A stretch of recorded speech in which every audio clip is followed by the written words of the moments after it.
Mereka kembali lagi bersama kami di Legi Finansial. Kali ini kita akan melihat apa yang bisa kalian temukan di saham CTRA atau Ciputra Development Tbk.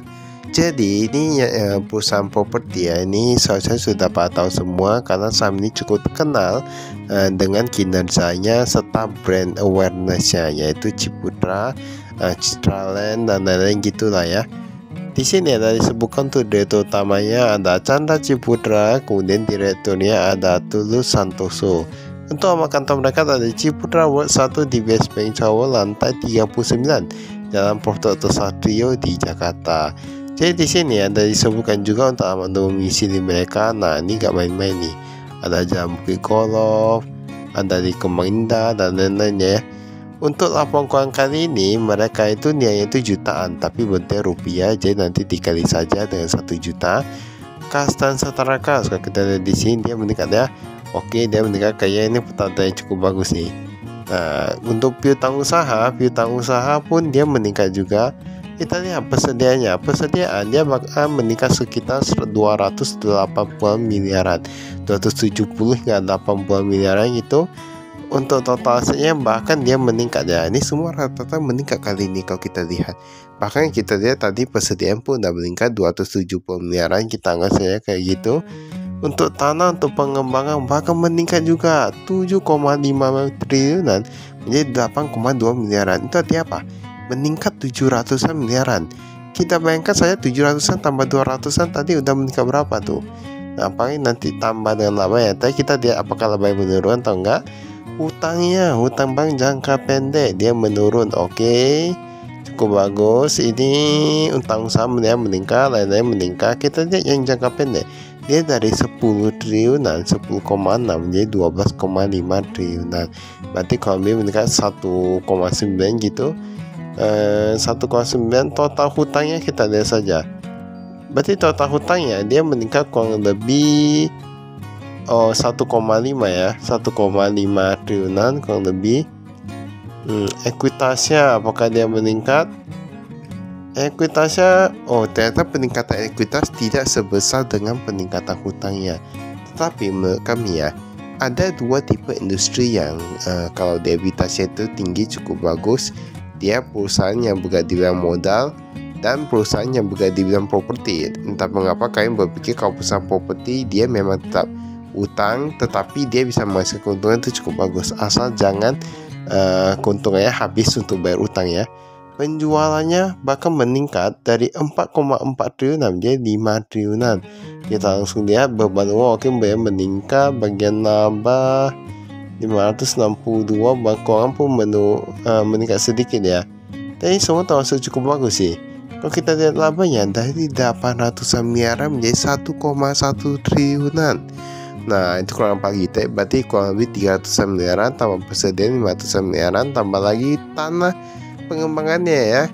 Yang tanahnya itu, nah, tetapi itu kan nilainya untuk tanah untuk pengembangan dan lain-lain. Kita lihat nanti apakah ada disebutkan ukuran tanah atau enggak ya.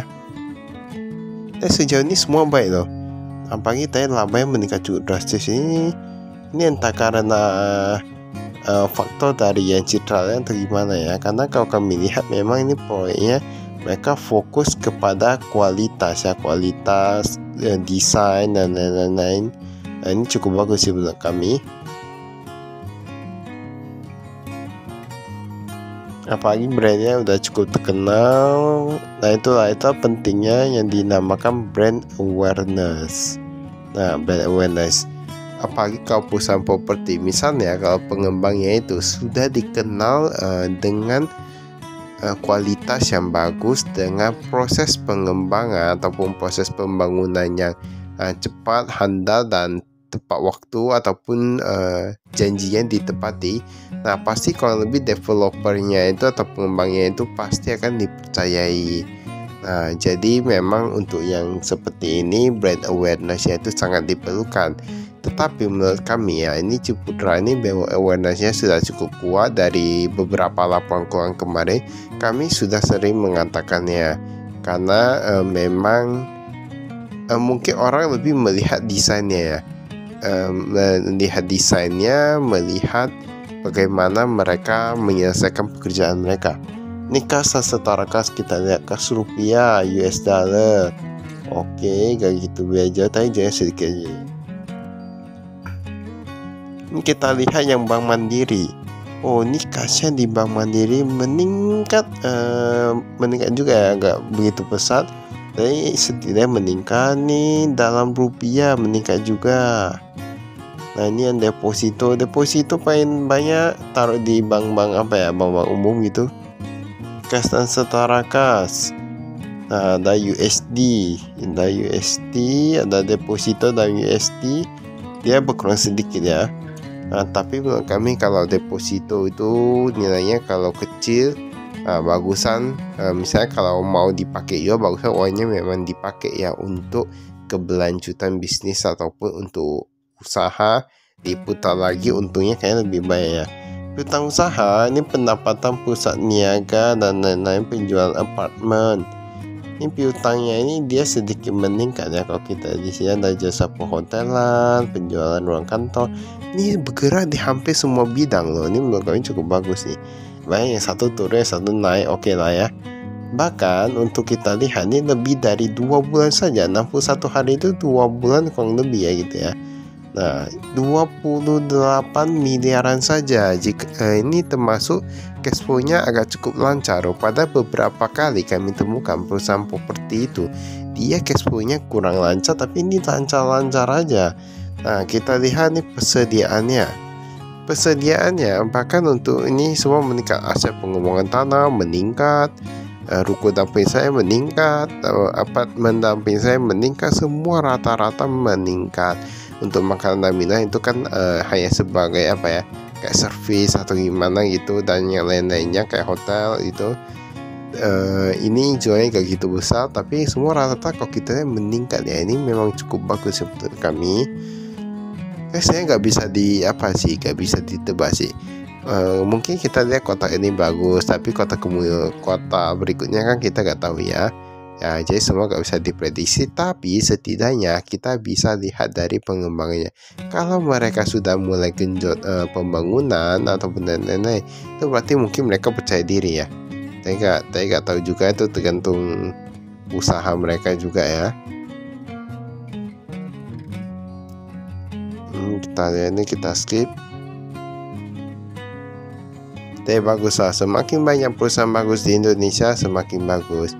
Semakin banyak investor saham untung, nah itu semakin bagus lagi. Jadi investor saham untung, nah itu beli saham lagi untung lagi, bisa lagi untung lagi. Lama-lama kan bisa membantu perekonomian Indonesia ya, dari pajak dan lain-lain itu. Nah, oke, semua bagus saya, saham naik semua bagus.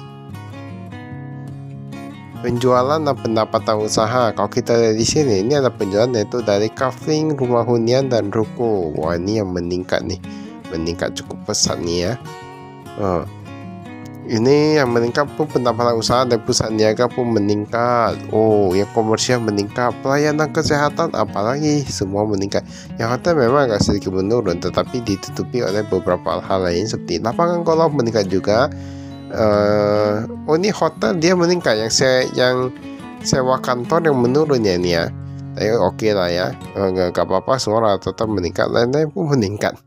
Nah, ini semua rata-rata meningkat nih. Ini apartemen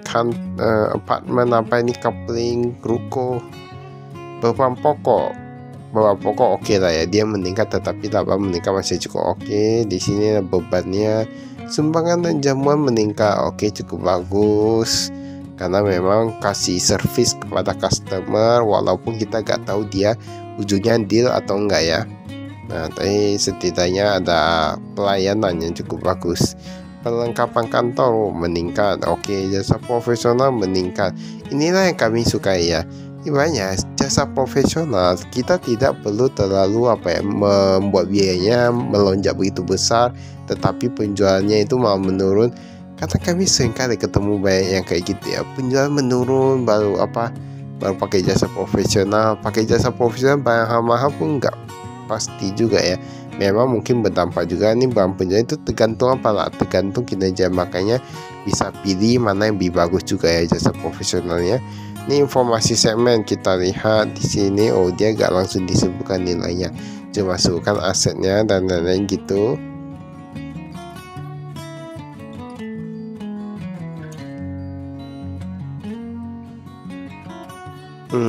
Kita lihat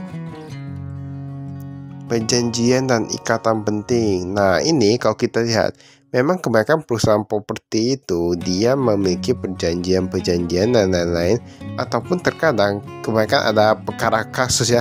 Ini ada perkara hukum. Banyak beberapa orang seperti dia udah beli rumah dan lain-lain gitu. Memang terkadang ada kasus-kasus tertentu. Seharusnya banyak developer di Indonesia yang ada juga kasusnya. Jadi itu terkadang ada yang developer salah, ada yang masyarakat salah, gak bisa dibilang juga gitu ya. Itu tergantung persepsi masing-masing. Baiklah, itu saya dari kami. Sekian, terima kasih, saya Frustasi.